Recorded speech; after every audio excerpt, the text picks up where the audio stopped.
Trainer and Incineroar, making it cleanly out of their pool. You know, one of those things is not like the other.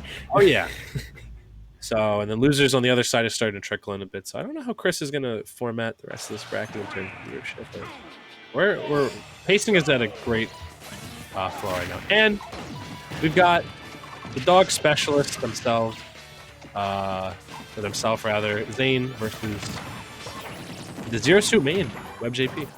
Yeah, it's like not only are we gonna get two powerful killers that have shown up onto these Wi-Fi and offline events pretty solidly, but WebbJP's on a little bit of a run this week. Winning Fusion, winning Xeno. So can he make it 3 for 3? I don't know if he entered a Tuesday event, but if he did, neat. Can he go for 3 wins in a week? Yeah, Webb being Tri-State's like one of Tri-State's biggest terrors in terms of like just Wi-Fi right now. Like he has been the only player I can say who has consistently entered Wi-Fi events from like beginning to now, and not really like deterring in that. And it's been paying off super duper well. They are a fiend. They are addicted to the grind. And these are the results. Now Webb is a powerhouse of 2 characters that are extremely scary. I love that's such a crazy option the Zero Suit can go for. Not just flip kick, but the fact that flip kick is one of the few moves that consistently punishes players throwing out projectiles or throwing out items. Oh my God. Insane. And then it also does that. So, you know. Check Game Shark is cheating. check the Switch for mods. Something's not right here. Although that's gonna put Zane down pretty bad. That nair flip kick really making them feel it right there. So Webb just so consistent in place right here. Like Webb is so good at just not giving up space. Yeah, he really suffocates you like in such a ZSS way. And this might be from his past of playing Lucas while he still has that Lucas. Lucas plays a very effective mid-range that can go in for crazy combos or back off for more zoning. And he takes that fundamentals and he brings it to a character with a much more explosive punish game that kills you off of 1 hit and a much more consistent camping game. So not only is his playstyle super fitting for ZSS, he already has built up such incredible fundamentals for the character. All he needed was like that little spice of danger that comes with playing a character that is so nimble, and he's turned himself into a phenomenal ZSS main and absolutely a threat for any player. Webb also just like almost like he's like aggressively camping you the entire time. Like he's always staying both in your face and also just slightly out of your range the entire time. And the fact that ZSS is such a powerful character at breaking zone, especially against characters like Duck Hunt, it's going to give Zane a little bit of trouble. You know? I feel like they've been on the back foot this entire time thus far and haven't been able to find openings. But there's one thing I do know about Zane is that they are very, very clutch and very, very scary situations. Yes, with Duck Hunt has like the one thing that ZSS really can often struggle with, and it's in a weird way. The Duck is a disjoint. So forward air, back air, things of that nature, and can being frame 1 just adds to the danger. Oh, no. Okay, he tried. I respect it. You laid it all out on the table and said, this is what I'm going for. But the Wheep. Ooh, he died. I'm surprised. The Wheep coming out. Yeah, that move is a lot more powerful, especially at, like, I don't know if that's got like a tip to it or anything. I'm assuming the tip is like the most powerful part of the hitbox, but yeah, it's a repeating hitbox, I think. So like like furthest in, middle, final, which is why people can fall out of it. But the final hit is the strong one, which is near the tip. It's such a good tool for like trapping landings too, and making you feel really, really tense in the corner, especially against a character like Zero Suit, who's already tried to suffocate you mid-range as hard as they can. And I feel like Zane just didn't really have an answer for a lot of web spacing. It felt like they were more on the back foot for the entire game, like more so just like struggling to survive rather than playing to win. I feel like it's hard. It's hard when you're put immediately at such a deficit. Like he was at a 3 to stock to 1 deficit just after losing his first stock. Like it was it was in a flash. Webb came in, he took care of the first stock, put the dog down the second one, and was a slow burn to the final. Old yellered their ass real quick. Timmy's stuck in the well. Looks like he's staying stuck in there. I see it coming to get you now. It's the Sephiroth. Oh no. Oh boy. Zane saying, I'm tired of being nice. I choose violence. Ready to do bad shit. I choose despair. That's true. I feel like ZSS has more than enough, though, in the kit to really be equipped to deal with Sephiroth. It may be a little bit of a culture shock to Webb at first, but I feel like once Webb hits their stride, I feel like we're going to see Zane kind of get running on real quick. But yeah, we're already seeing a little bit. If there's anybody who's like a good multi-character specialist, it's Zane. Like, yeah, absolutely. They're really good at picking up characters and utilizing their strengths quickly. So I would not be surprised if they do some crazy stuff. Yeah, like I'm pretty sure in this bracket alone, like he's already pulled out the Wario and the Duck Hunt. So this is just the third character of infinitely deep pockets, it feels like sometimes. This is truly the fuck it we ball option. Truly, then I don't care about this. I'm going baller. And so far, not doing too badly in disadvantage at all. Like I think they're very aware of what Sephiroth is as a character and how to manage, space and stuff like that. They can already use his projectile as well. Like more power to them. Yeah, it's a different style than we've seen how previous Sephiroths were trying to play, like Atomisk, Sensei, Action John, and it's different from Action John chose to like further extend into that pool of knowledge where he was using Sephiroth as a lot more of a like safe pressure, mid-range, like slash and coverage.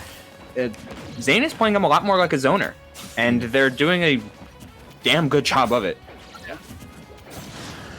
That being said, though, they need to finish their food quickly because Webb has already, taken things into his own hands.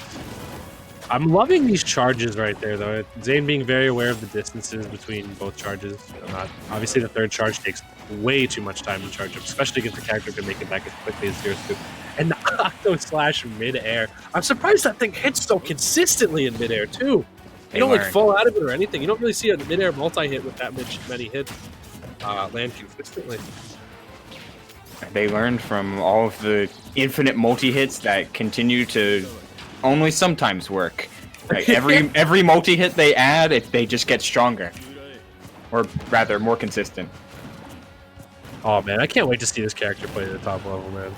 It's gonna be wild. Oh, it's gonna be so cool. Although I'm gonna be dreading fighting one in the bracket because Ness definitely loses this character. I believe it. A giant ass sword, well damn. Might as well start digging my grave right now. Oh quick no! comments. Oh wow, great right there. Not opting to go for the boost kick because I don't think they knew that they had not enough time for that. Zane came out with an incredible mash, and it was good on Webb for being aware of that. Yeah, up smash being super potent as well. Oh wow, that was.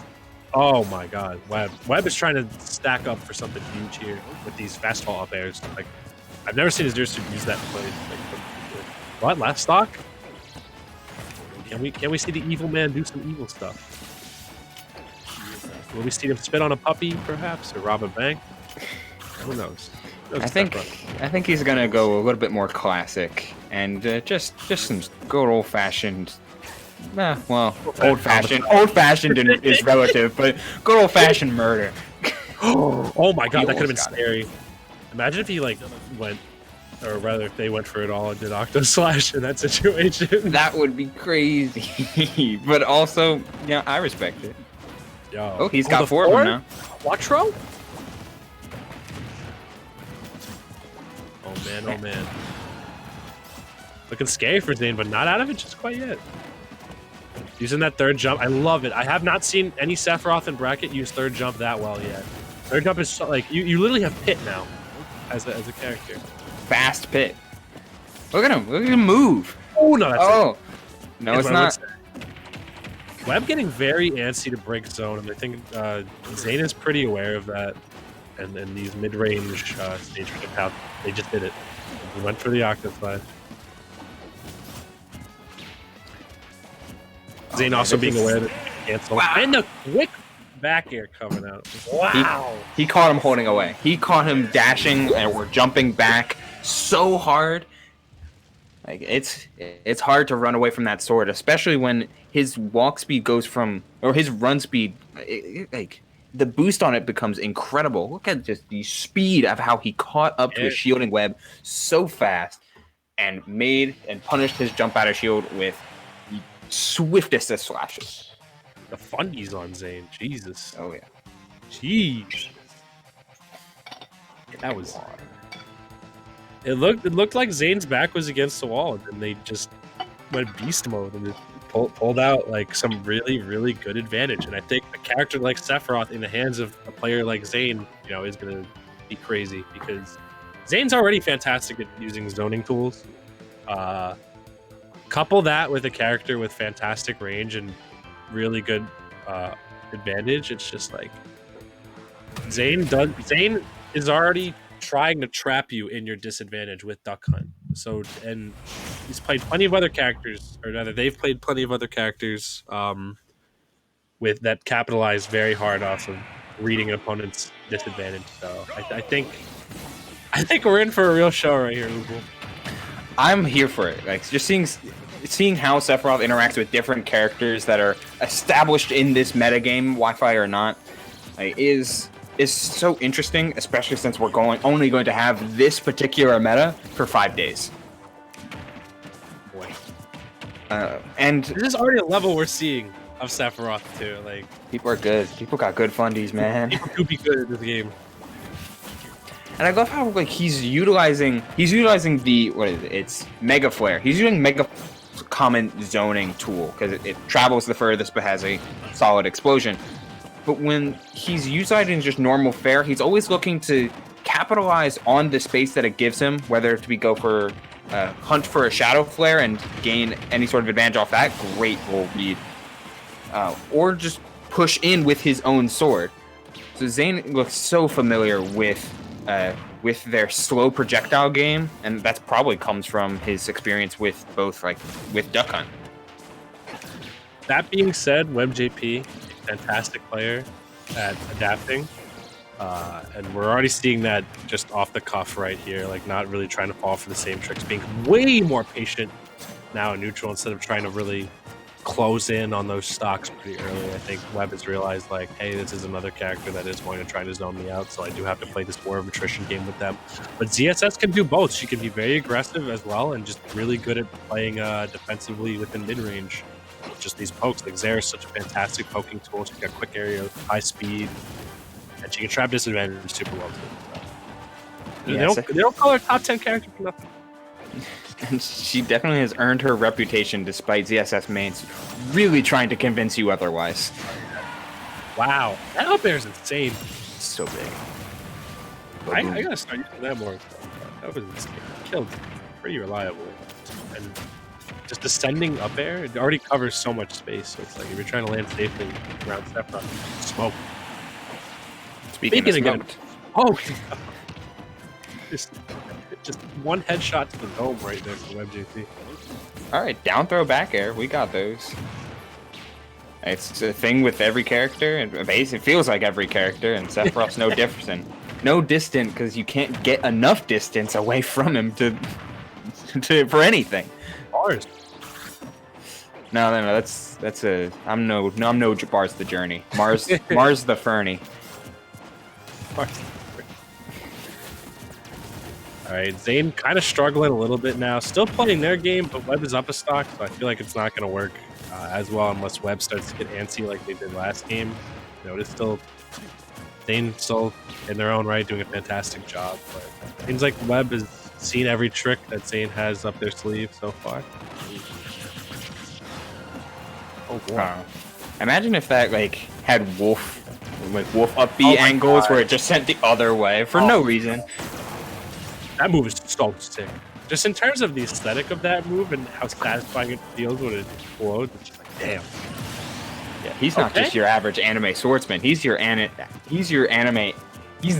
anime swordsman, and he's here to make it known. I gotta say, Zane's usage of One Wing has been fantastic. Just using that up air and just chasing down Webb when they're trying to get on the back foot. You know, when you have a sword character that can keep up with Zero Suit Samus of all characters, man, that's terrifying. But it's also kind of part of the problem that Sephiroth might end up relinquishing his lead a whole lot more frequently in the early game, because the only way for him to consistently keep up with a character like ZSS is to have that wing, which is only 3 damage. We're on last stock now, so this is the stock of champions right here. You know, and Zane doesn't really fold under pressure too hard. We just got to make sure Webb doesn't get antsy. Oh my god! A neutral getup. A neutral getup against a move that was already coming out. And Zane taking it with Sephiroth over WebbJP? The counter pick with Sephiroth worked out. That's so incredible. My guy balled successfully. He balled out. He's Jarl balling over here. What a lead to come back from as well. Zane just being so determined, you know, in stage control, not giving up space, chasing down with One Wing, like already putting Sephiroth's strengths to work. They were down a full stock. They were down a full stock. They made that comeback. I'm surprised that Webb didn't just play it patient. Like, he saw the Giga Flare coming out, and I always thought he would just wait on the tether, but no, he didn't. More than afford to drop down as well to avoid it. Yeah, but I guess my man got a little too impatient and just literally like hour 2 or like hour 4 Sephiroth like out here. That was crazy. And Sweet Lou, to answer your question, Luke Skywalker is correct. The more you charge it, the stronger it gets, but it also travels less distance. So that's why you need to be so close, and why it's so good at ledge trapping, because the distance is already short and the explosion's real big.